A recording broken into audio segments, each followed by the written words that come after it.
finally, web developer Bradley Cummins is ready to make history with his pick. Located within the iconic Miami Women's Club, this spot has created a luxurious culinary experience for all to enjoy. It's located in Miami and it's called Claw.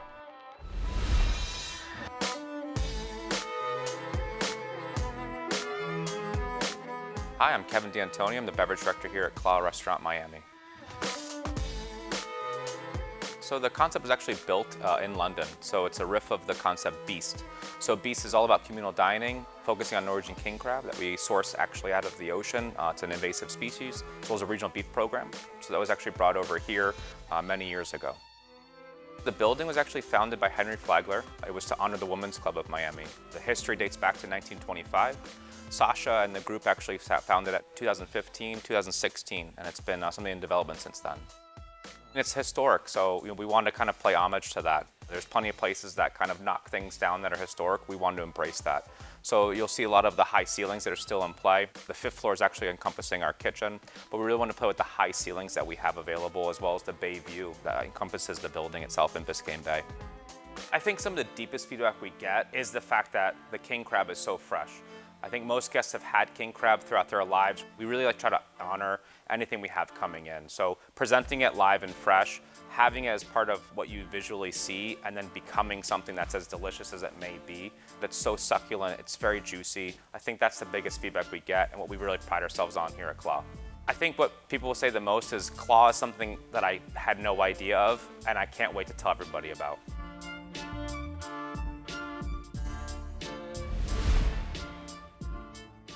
So this building has always been just so important to all of us down here in South Florida. You have to understand, like, I have been watching this building for years, and I'm so glad that you picked Claw, because it used to be a college. I don't know if you knew that, a women's college for design. It's been a lot of things, and now we have this incredible, iconic, building and restaurant, and soon to be very well-known nightclubs. So tell me a little bit about it. Well, I kind of came across it, I think, during Basel, and ever since then, it's been my go-to spot for happy hour, for bringing friends, and then for special occasions. So we should say it is upscale. So the formal dining room on the fourth floor is very upscale. So those are for, special occasions, but the rooftop is wonderful, and they have a happy hour that's absolutely amazing. They have a view that you cannot replicate in Miami, and just the decor, the whole energy behind it really represents the Miami magic that we're always looking for. Charlie, what did you feel about it when you walked in and when you just even arrived? Because I know you have to take the elevator to get up into it, and what did you think about it? I think I can sum it up by my wife, who said, "Wow, this looked like a West Elm catalog." So if you're familiar with the decor and the vibe of that, just very soft woods, very comforting, very warm, and you definitely knew you were somewhere upscale. It was just, I think, one of the most visually appealing restaurants in Miami. Well, you went for happy hour, right, Annalisa? Yeah, it's a very pleasant experience. You take an elevator up to the rooftop, you sit down and have a bite to eat and some drinks. Outdoor and indoor, correct? But yes. Are they still keeping the glass doors open? Yeah, they had the balcony doors open, so you can still see the breathtaking views, which is really my favorite. Incredible views, right? Aspect of the experience.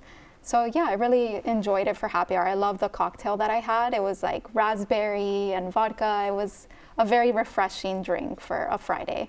Okay, well, Bradley, let's dig into what you had this last time you went. Yes. We actually went for brunch, so they just started the brunch, and I immediately knew that looking at the menu, I had to get the king crab eggs Benedict, and it came. We should tell everyone that they're known for their king crabs, and yes, that they have these beautiful. You walk right into the sixth floor rooftop, and there's 2 huge tanks of king crab. So how was that Benedict?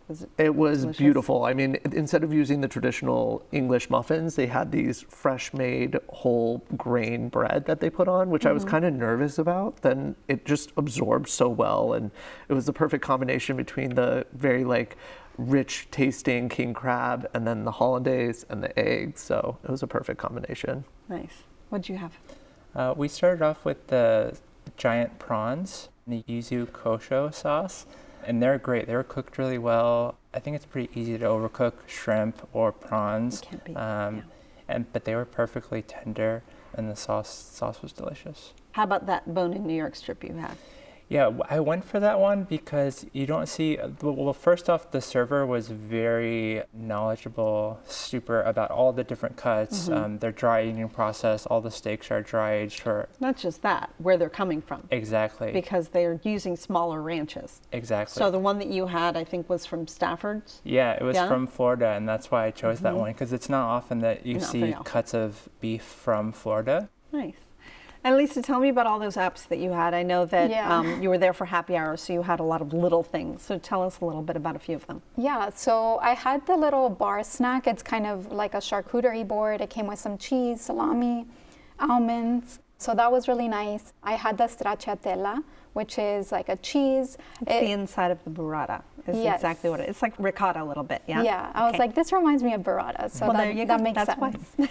Yeah, so that was really good. And then we had the beef tartare toast. I'm personally not a fan of beef tartare, but I really like this one. The bread was really crunchy and it just went really well with the pairing.